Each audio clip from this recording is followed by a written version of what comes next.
Una sa lahat, kumusta mga ka-Spookify? Heto na ang huling bahagi ng kwento. Gusto ko rin lang pasalamatan ng admin at mga viewers dito. Mabuhay po tayong lahat. Simulan na po natin ang kasunod na bahagi ng kwento. Nakalabas kami ng maayos lahat sa tinatawag na Bermuda Triangle. Ngunit, isang biglang pangyayari pala ang nakaabang sa akin. Naglalakad kami pabalik sa little village. At ako yung nasa hulihan. Hindi ko na kasi namalayan na mapapahamak ako. Iniisip ko kasi yung mga pangyayari na nasaksiyan at naranasan ko sa kabilang dimensyon. Biglang may humawak sa kamay ko na malamig na kamay. At nung paglingon ko ay ang maharlikang fairy. Sisigaw na sana ako sa mga pinsan ko para masaklolohan nila ako. Ngunit huli na. Naunahan na niya akong hinipan at napakabilis kong mawala ng malay. Hindi ko na alam ang mga sumunod na nangyari. Nagising ako sa isang lugar, nakakapanindig ng balahibong lugar. Pero bago ko naimulat ang aking mga mata, nakakarinig ako ng mga nanghihingi ng tulong. Parang pinapahirapan. At nung naimulat ko ang aking mga mata, ay tumambad sa aking harapan ng isang nilalang na lalaki. Maitim at may sungay. Nakaupo ito sa isang gintong upuan. Bumangon ka, puting tupa. Napakalaking boses niya at nakakapangilabot. Bumangon ka dyan. Sundin mo ang sinasabi ng aking ama. Sabi nung fairy na dumukot sa akin. Bumangon ako kaagad dahil gusto kong malaman kung nasaan ako. Anong lugar to? Bakit niyo ba ako dinala dito? Palingon-lingon ako sa paligid at palagay ko ay nasa itim na palasyo ako ng mga engkanto. Yung mga itim na kawal kasi na nakita ko nung kasama ko sina Kuya Bobet ay nandoon. Nakabantay sa lahat ng sulok ng paligid. Nagkasala ka dito sa aming lugar na binabantayan. Isa kang lapastangan at walang paggalang sa paligid. Kayong mga tao ay laging gumagawa ng kamalian na kahit alam niyong mali, ay mas lalo niyo pang inuugali. Galit na sabi ng hari ng mga engkanto na may sungay. Bakit mo pinapamukha sa akin na mga masama kaming mga tao? At isa pa, maliit lang na kasalanan ng nagawa ko. Hindi niyo kailangan dalhin dito sa teritoryo niyo. Agad kong sagot sa hari ng mga engkanto. Ang maliit na mali ay may katumbas na kabayaran sa aming kaharian at sa lupang aming binabantayan. Nakikita mo ba ang mga sumisigaw na mga lapastangan gaya mo? Ayun, tingnan mo sila sa itaas.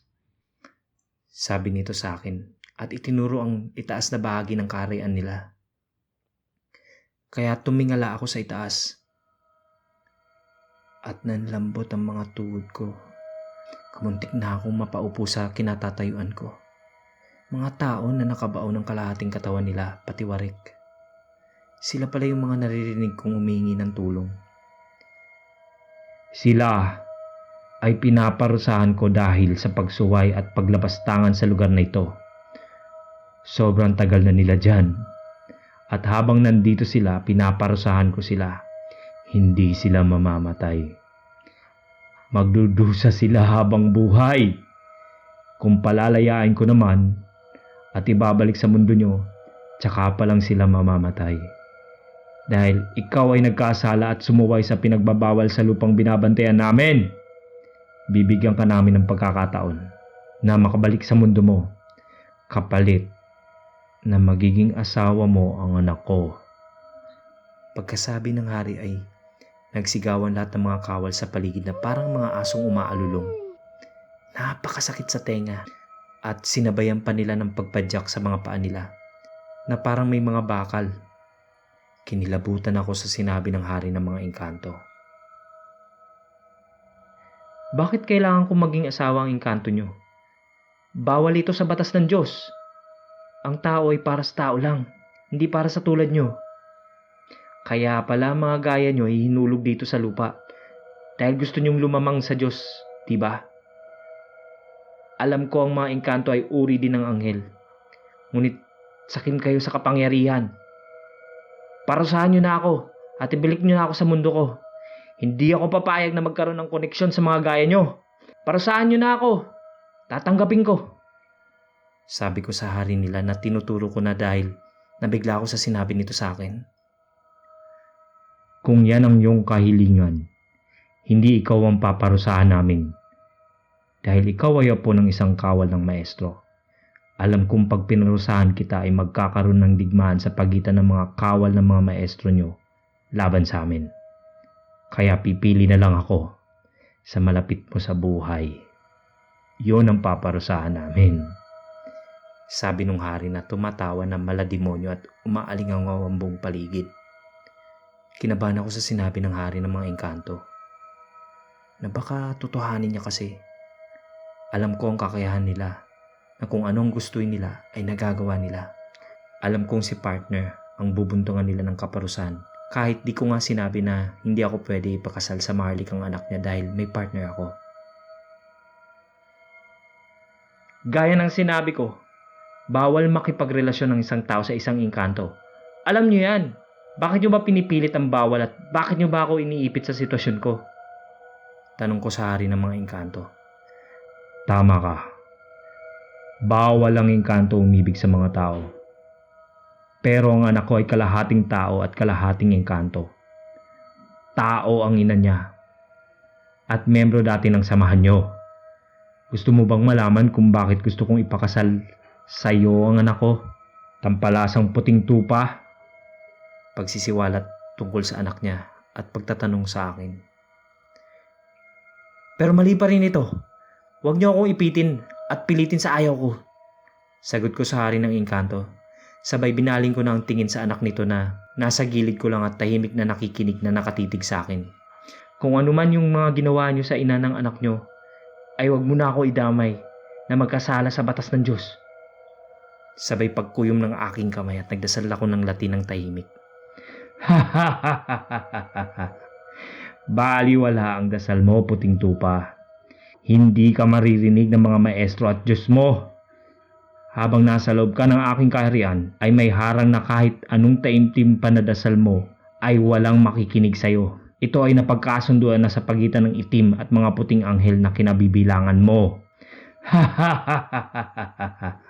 Sabi nito na humahalakak na naman na napakasakit talaga sa tenga. Kaya pala walang nakakapagsaklolo sa mga nabiyag nila mga tao dahil sa harang na nakapalibot sa buong kaharian ng mga engkantong itim.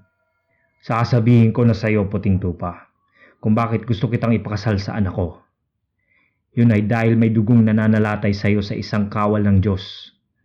Pag nagkaroon ka ng kaugnay sa amin, magkakaanak kayo at magkakaroon kami ng lahi sa wakas ng dugo ng isang maestro na kawal ng Diyos at kalahating lahi namin na magagamit laban sa mga puting tupa. Dahil alam namin na hindi kayang saktan ng mga anghel na kawal ang kadugo nila.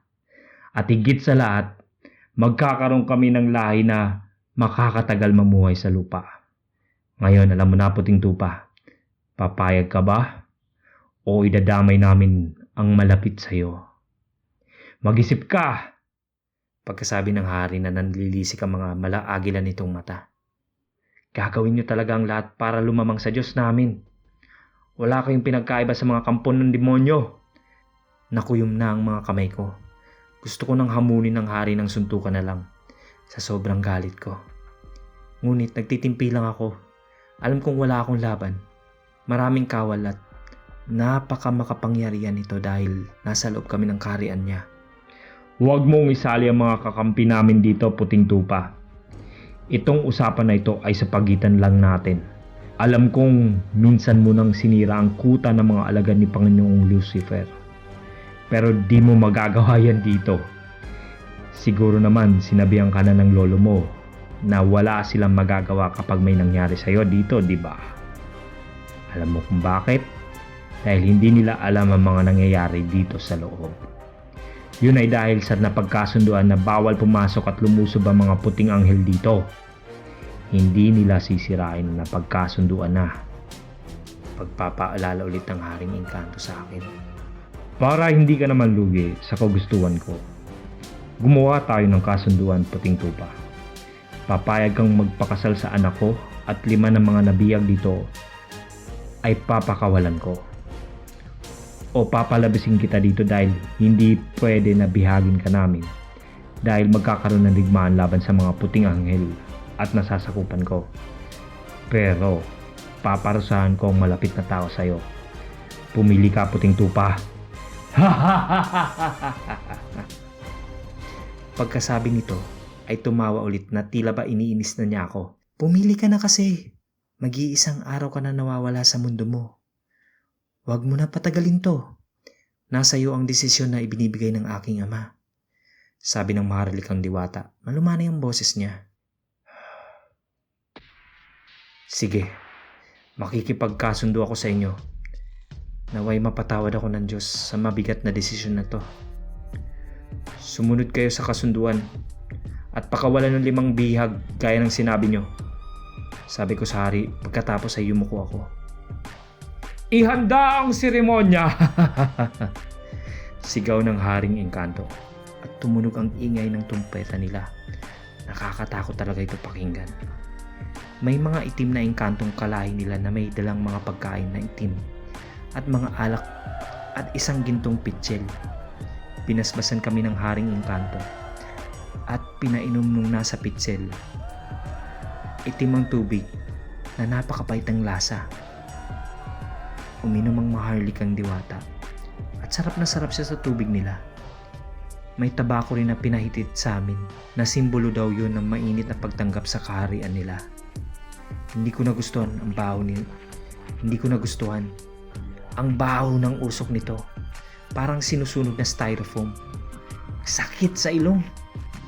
At sa pagkatapos ng seremonya ay hinawakan ng hari ang mga palad namin at sinugatan ito at pinag-isa ang mga palad naming may sugat. Pero bakit hindi man lang ako nakaramdam ng sakit at apde? Dahil kaya yun sa tubig na itim. Ang mga kawal ay nagdiwang at nagsikain sila. Hinatak ako ng maharlikang diwata. Hindi ko na lang sasabihin ang pangalan niya. Doon sa silid niya, may mga bantay na itim na engkanto sa labas. Hinipan niya ako ulit at nawalan na ako ng malay. Hindi ko na alam ang nangyari. At nung magising ako ay nasa daan ako, nakahiga, at pinapalibutan ng mga membro ng kapunungan. May 5 membro na nakahiga malapit sa akin pero wala na silang buhay. Dumating si Kuya Bobet at Bong. Inalalayan ako. Ngunit nakaramdam ako ng hapdi sa palad ko at may sugat na hiwa. Ano man ang nangyari sa akin nung mga oras na yun, wala na akong alam. Umuwi ako ng Cagayan de Oro na laging napapanaginipan ng maharlikang diwata at tila ba pinapakita sa panaginip. Hindi ko nasasabihin sapagkat napakasensitibo na. Gabi-gabi akong binabagabag ng panaginip na kasama ko ang maharlikang diwata. Nalaman na rin ito ng lahat at ng maestro ko dahil nagpakita siya sa akin at sinabi ko ang lahat na nangyari. Ito ay nagbigay ng pagkabahala sa kanya dahil maaaring maganap ang isang digmaan ng mga anghel at engkanto na magre-resulta ng mga paglindol at pagbagyo. Kaya pinaalam ni maestro ang tungkol dito sa isang balaang na isang superior na arkanghel at sa isa pang balaan na isang kawal din ng anghel na tagapagbantay ng himpapawid para maging alerto sa panahong darating na banta ng mga itim na engkanto. Hindi pa alam kung kailan, pero ito'y mananatiling banta na nakatakda. Hanggang dito na lang ang kwentong to. At gusto ko lang ipaalala na ang nabanggit kong mga anghel sa huling bahagi ay mga pinakilala ng maestro sa akin. Hanggang sa muli at sa bago kong kwento, mga kaibigan. Magandang buhay sa lahat. Naway gabayan kayo lagi ng Diyos. At salamat sa ipinakita niyong paniniwala sa mga nabasa niyo. Salamat. Kung gusto mong updated ka sa lahat ng bagong videos, click na ang subscribe button at notification bell. Maaari ka ring makatulong sa channel sa pagpunta sa Patreon page. Yung link nasa description kung saan pwede ka magpadala ng pera sa channel. Maski $1 or 50 pesos per month napakalaking tulong na po.